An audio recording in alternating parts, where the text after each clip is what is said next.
ಆ, ನಮಸ್ಕಾರ ಎಲ್ರಿಗೂ. ನನ್ನ ಚಾನಲ್ಗೆ ಸುಸ್ವಾಗತ. Welcome to village spice box.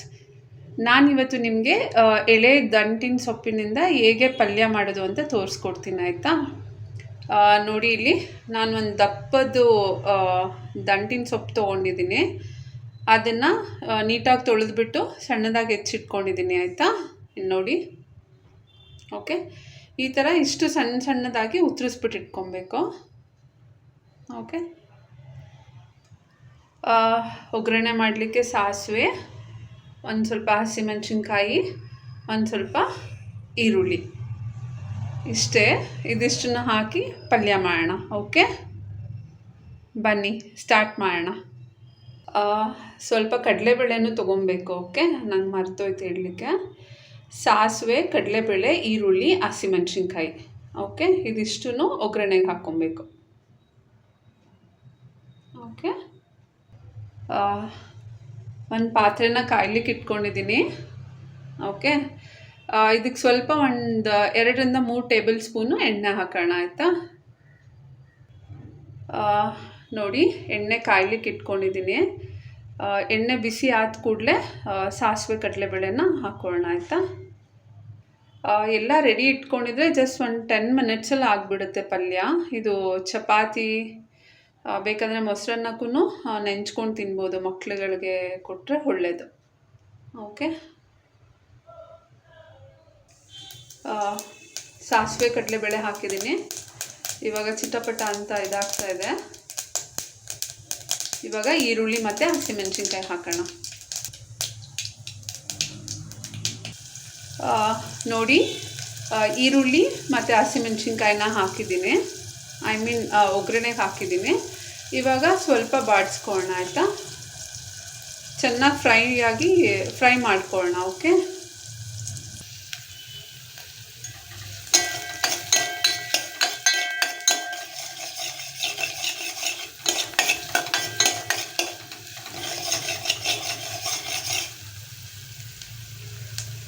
ಇನ್ನು ಸ್ವಲ್ಪ ಫ್ರೈ ಆಗಬೇಕು. ಏನು ಅರಿವೆ ಸೊಪ್ಪನ್ನ ಸಣ್ಣದಾಗಿ ಹೆಚ್ಚಿಟ್ಕೊಂಡಿದ್ದೆ ಅಲ್ಲ, ಇವಾಗ ಈರುಳ್ಳಿ ಸ್ವಲ್ಪ ಫ್ರೈ ಆಗಿದೆ. ಇವಾಗ ಅರಿವೆ ಸೊಪ್ಪಲ್ಲ, ದಂಟಿನ ಸೊಪ್ಪು. ಓಕೆ, ಇವಾಗ ದಂಟಿನ ಸೊಪ್ಪನ್ನು ಹಾಕಿ ಚೆನ್ನಾಗಿ ಫ್ರೈ ಮಾಡೋಣ.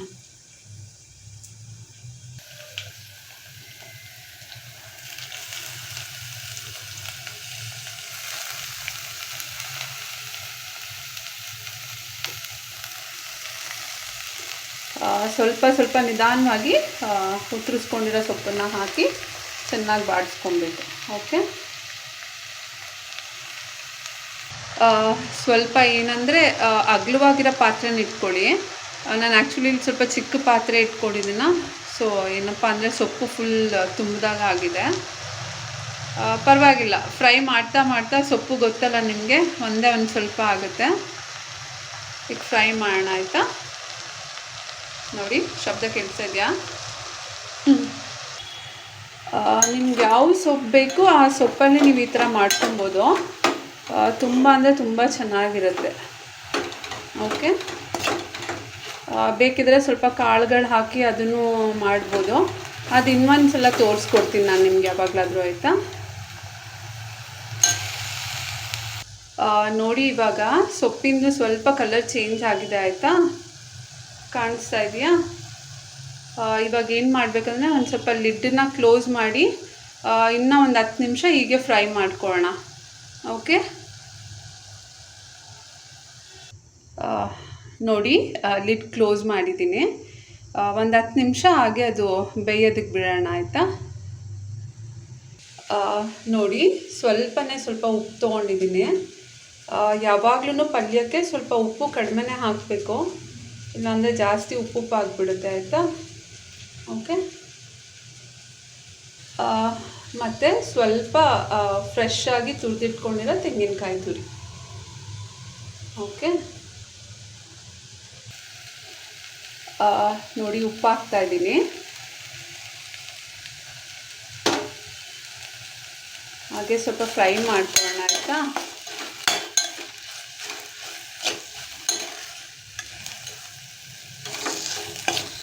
ನೋಡಿ, ಎಷ್ಟು ಚೆನ್ನಾಗಾಗಿದೆ ಆಯಿತಾ. ಸೊಪ್ಪೇನಾದರೂ ಎಳೆಯದಿದ್ದರೆ ಬೇಗ ಅಂದರೆ ಬೇಗ ಬೆಂದೋಗ್ಬಿಡುತ್ತೆ. ಓಕೆ, ಚೆನ್ನಾಗಿ ಬೆಂದಿದೆ. ಇವಾಗ ಕಾಯಿ ತುರಿ ಹಾಕೋಣ ಆಯಿತಾ. ಕಾಯಿ ತುರಿ ನೋಡಿ, ಕಾಯಿ ತುರಿ ಏನು ತೊಗೊಂಡಿದ್ದೆಲ್ಲ ಅದನ್ನು ಹಾಕ್ತೀನಿ ಅಷ್ಟೇ. ಇವಾಗ ಒಂದ್ಸಲ ಮಿಕ್ಸ್ ಮಾಡಿಬಿಟ್ಟು ಹಾಗೆ ಲೋ ಫ್ಲೇಮಲ್ಲಿ 1 ಸೆಕೆಂಡ್ ಬಿಟ್ಟರೆ ದಂಟಿನ ಸೊಪ್ಪಿನ ಪಲ್ಯ ರೆಡಿ. ನೋಡಿ ಎಷ್ಟು ಚೆನ್ನಾಗಾಗಿದೆ. ನೋಡಿ ಎಷ್ಟು ಚೆನ್ನಾಗಾಗಿದೆ ಆಯಿತಾ. ಮಕ್ಳಿಗೆ ಮಾಡಿಕೊಡಿ, ಅವ್ರಿಗೆಲ್ಲನೂ ಬೇಕಾಗಿರೋ ಅಂಥ ಅವ್ರಿಗೆ ನ್ಯೂಟ್ರಿಷನ್ಸ್ ಎಲ್ಲ ಅದ್ರಲ್ಲಿ ಸಿಗುತ್ತೆ, ನ್ಯೂಟ್ರಿಷನ್ನು. ಓಕೆ, ದಂಟಿನ ಸೊಪ್ಪಿನ ಪಲ್ಯ ರೆಡಿ. ಓಕೆ, ನೋಡಿ ಎಷ್ಟು ಚೆನ್ನಾಗಾಗಿದೆ ಆಯಿತಾ. You can just see. ನೀವು ಚಪಾತಿಗಾದರೂ ಹಾಕ್ಕೊಂಡು ತಿನ್ಬೋದು, ಇಲ್ಲಾಂದರೆ ಮುದ್ದೆ ಮಾಡಿ ಏನಾದರೂ ಸಾಂಬಾರು ಜೊತೆ ನೆಂಚ್ಕೊಳ್ಳೋಕ್ಕೂ ತುಂಬ ಚೆನ್ನಾಗಿರುತ್ತೆ. ಓಕೆ,